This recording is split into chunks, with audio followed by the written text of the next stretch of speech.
still hurts, you know. Even though they were the enemy, they can survive, you know. They're still humans. Places, worn out faces, bright and early. Inspired by a true story of a distant relative. When the Holocaust began, Shoshana Grossman was a young Jewish girl growing up in the southeastern Polish city of Bukaskaz. In that city, about a third of the population was Jewish. Even though there was anti-Semitism in Poland, as there was anti-Semitism nearly everywhere in Europe, Shoshana, with her parents and 3 brothers, led relatively peaceful lives. This all changed with Germans' invasion of Poland, the infamous Blitzkrieg of September 1st, 1939. Shoshana was only 9 years old at the time. On this day, Poland began its slide into the chronicles of history, of which never before has there been anything to compare. For within the boundaries of this Eastern European country, the stage was about to be set for the systematic annihilation and slaughter of all the Jewish people. Only the strong and resourceful would be alive at the end of the war. For a Jew to survive this slaughter, it was very difficult, nearly impossible. However, there are those who not only survive, but who also manage to live normal lives after the war. Shoshana's struggle is phenomenal, and the things she had to endure made her nothing less than a hero. And his idea was to take all the tanks together, followed by armored infantry, followed by artillery, especially self-propelled, and all the other units must have the same speed in the field as the tank unit.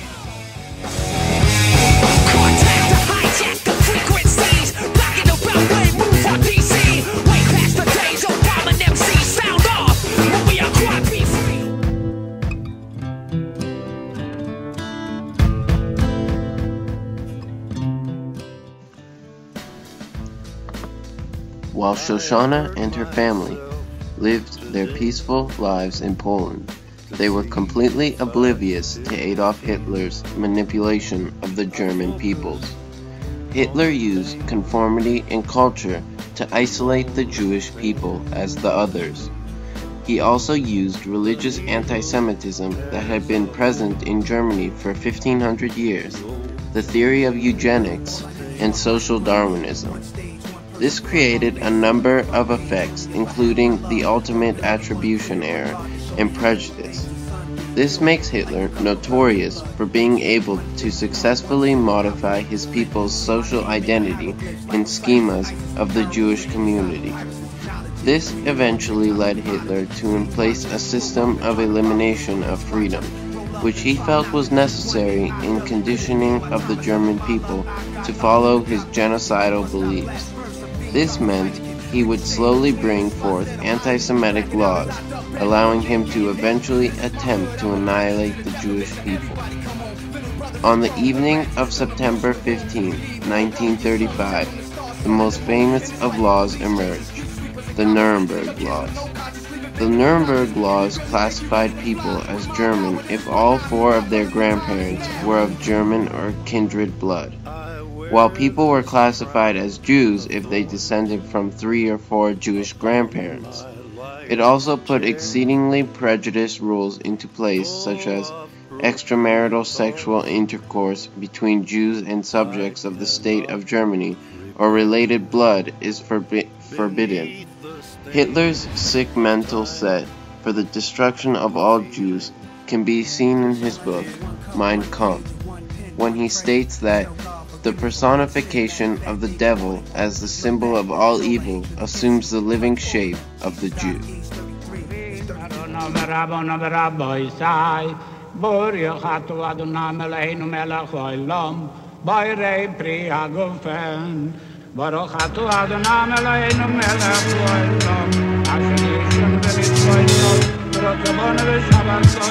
Feel this.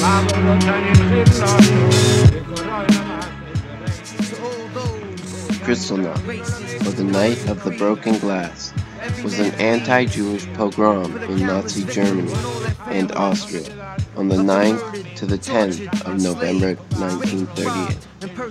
While the assassination of Roth served as a pretext for the attacks, Kristallnacht was part of a broader Nazi policy of anti-Semitism and persecution of the Jews. Kristallnacht was followed by further economic and political persecution.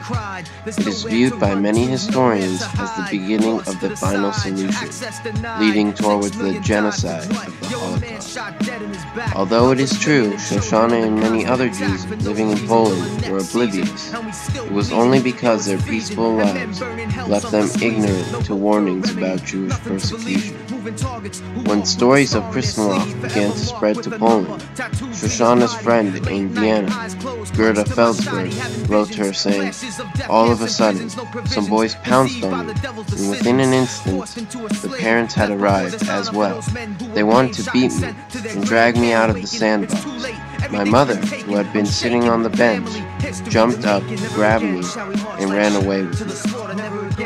Other stories began to pour in about family members who were arrested, beaten, or had property vandalized because of their Jewish beliefs. On those two nights, gangs of Nazi youth roamed through Jewish neighborhoods, breaking windows of Jewish businesses and homes, burning synagogues and looting. In all, 101 synagogues and almost 7,500 Jewish businesses were destroyed. 26,000 Jews were arrested and sent to concentration camps. Jews were physically